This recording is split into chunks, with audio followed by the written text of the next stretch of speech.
السلام علیکم ورحمۃ اللہ وبرکاتہ۔ بسم اللہ الرحمن الرحیم۔ عن ابن عمر رضی اللہ تعالی عنہما قال امر رسول اللہ صلی اللہ علیہ وسلم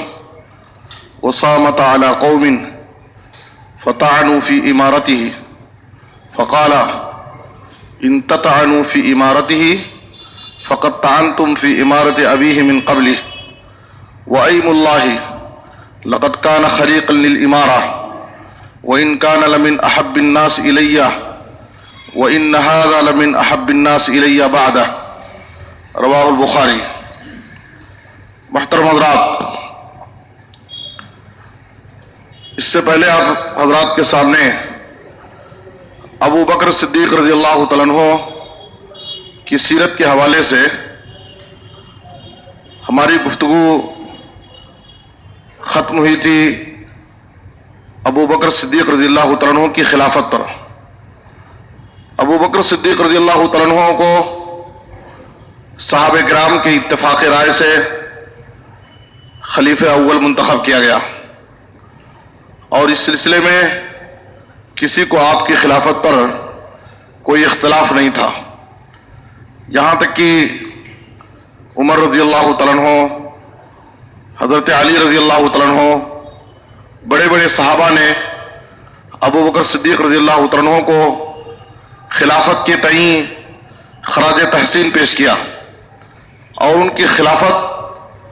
کو قبول کیا، اور اس صحابہ کرام میں سب سے لائق اور مناسب سمجھا، اور آگے بڑھ کر کے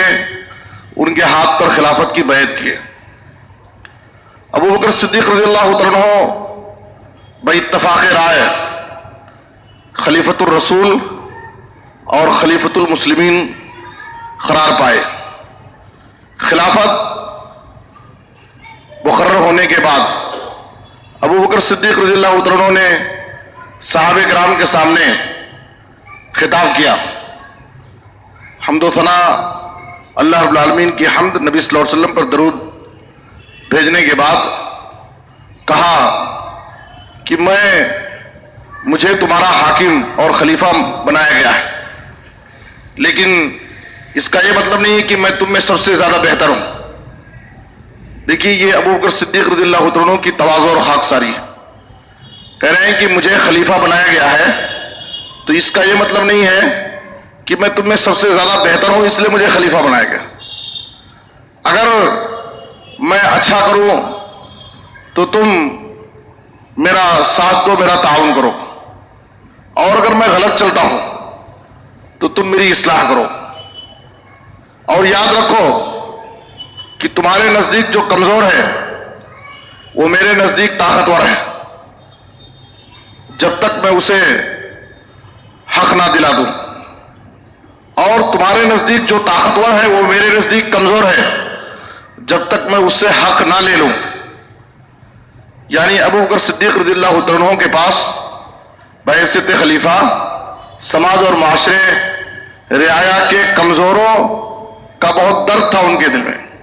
سماج اور معاشرے کے غریبوں اور کمزوروں کا بہت خیال تھا، اسی لیے انہوں نے یہ بات کہی کہ تمہارے نزدیک جو کمزور ہے وہ میرے نزدیک طاقتور ہے، اور تمہارے نزدیک جو طاقتور ہے وہ میرے نزدیک کمزور ہے۔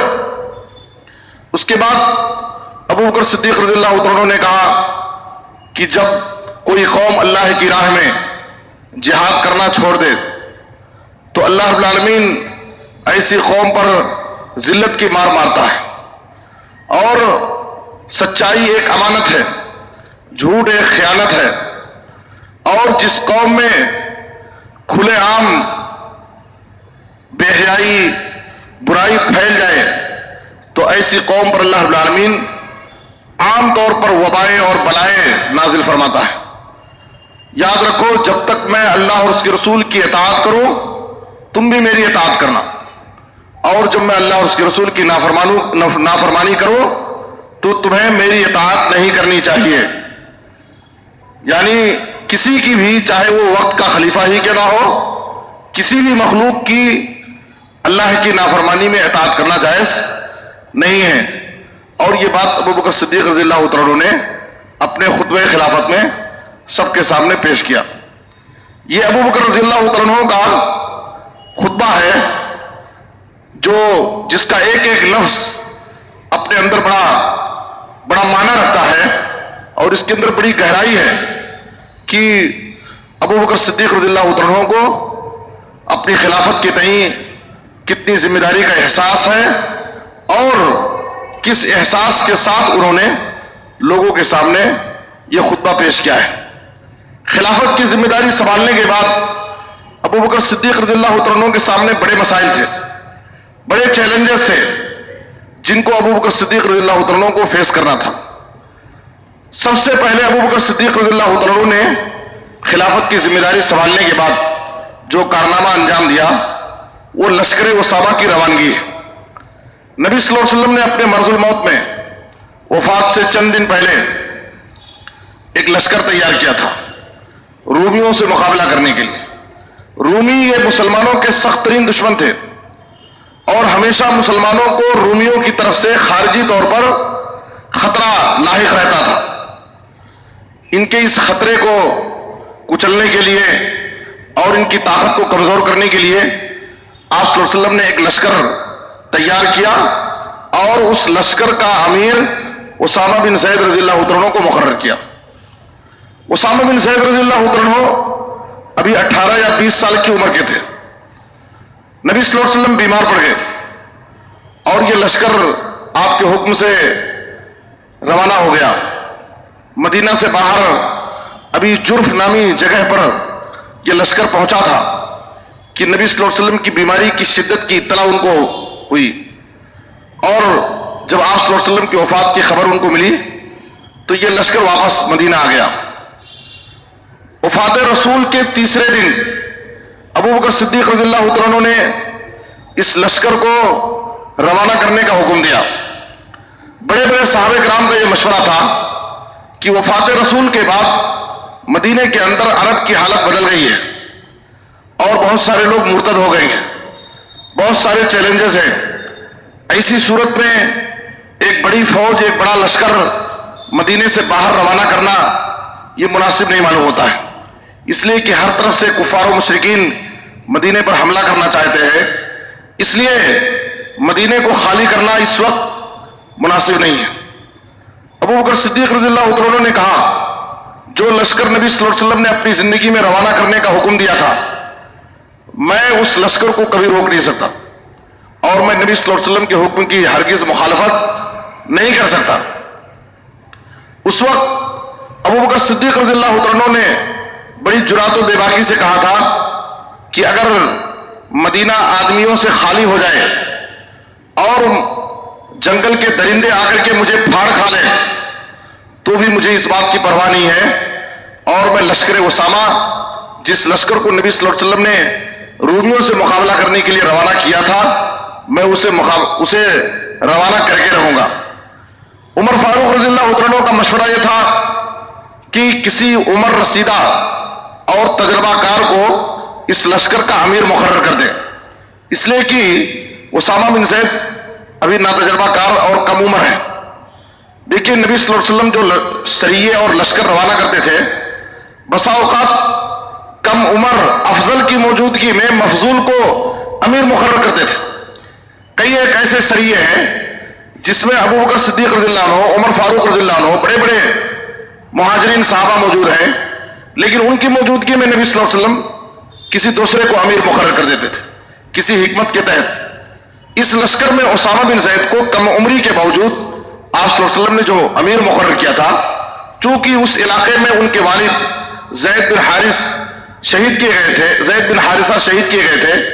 اس لیے اس کا صدمہ ان کے دل میں بہت تھا.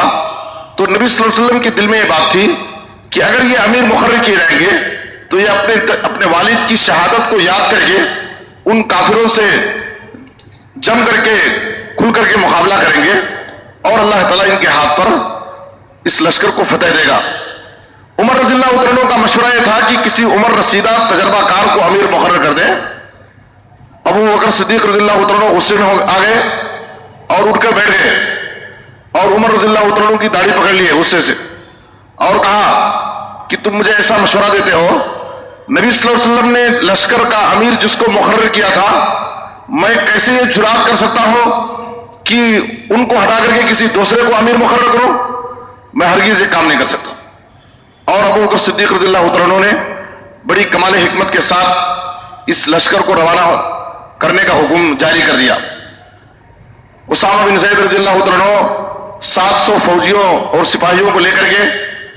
ملک کے شام کے سرحد میں داخل ہوئے، رومیوں سے مقابلہ ہوا، اور رومی بڑی تعداد میں ہونے کے باوجود ان کی شکست ہوئی، اور مسلمان فتح یاب ہوئے، اور فتح یاب ہو کر کے بہت سارا مال غنیمت لے کر کے مدینہ واپس لوٹے۔ تو یہ ہے لشکر اسامہ کی روانگی، جو ابو بکر صدیق رضی اللہ عنہ خلافت سنبھالنے کے بعد وفات رسول کے تیسرے دن یہ کارنامہ ابو بکر صدیق رضی اللہ عنہ نے انجام دیا۔ اسی موقع پر نبی صلی اللہ علیہ وسلم نے جب لشکر اسامہ کو روانہ کر رہے تھے، یہ حدیث آپ نے پیش کی تھی کہ آپ صلی اللہ علیہ وسلم نے اسامہ بن زید رضی اللہ عنہ کو امیر مقرر کیا، تو جب لوگوں نے اعتراض کیا تو آپ صلی اللہ علیہ وسلم نے کہا کہ آج تم ان کی امارت پر اعتراض کر رہے ہو، اس سے پہلے ان کے باپ زید بن حارثہ کے امیر بنائے جانے پر بھی تم اعتراض کر چکے ہو۔ وَأَيْمُ اللَّهِ لَقَدْ كَانَ خَلِيقًا لِلْإِمَارَةِ، اللہ کی قسم حالانکہ ان کے والد بھی امارت کے امیر بننے کے بہت لائق تھے، اور اس کے علاوہ وہ میرے نزدیک لوگوں میں سب سے زیادہ محبوب اور عزیز تھے، اور ان کے والد کے بعد ان کے بیٹے اسامہ بن زید اب میرے نزدیک لوگوں میں سب سے زیادہ محبوب ہیں، اس لیے میں انہیں اس لشکر کا امیر مقرر کرتا ہوں۔ تو اسامہ بن زید رضی اللہ عنہ کو حب رسول اللہ، اسامہ بن زید رضی اللہ عنہ رسول اللہ صلی اللہ علیہ وسلم کے محبوب اور چہیتے تھے، آپ صلی اللہ علیہ وسلم ان سے بہت زیادہ محبت کرتے تھے۔ اللہ سے دعا ہے کہ اللہ تعالیٰ ہمیں صحابہ کرام کے سیرت کو سمجھنے اور ان کے سیرت کے مطابق اپنی زندگی کو گزارنے کی توفیق عطا فرمائے۔ آمین، تقبل یا رب العالمین، وصلی اللہ علی نبینا محمد و آلہ وصحبہ اجمعین۔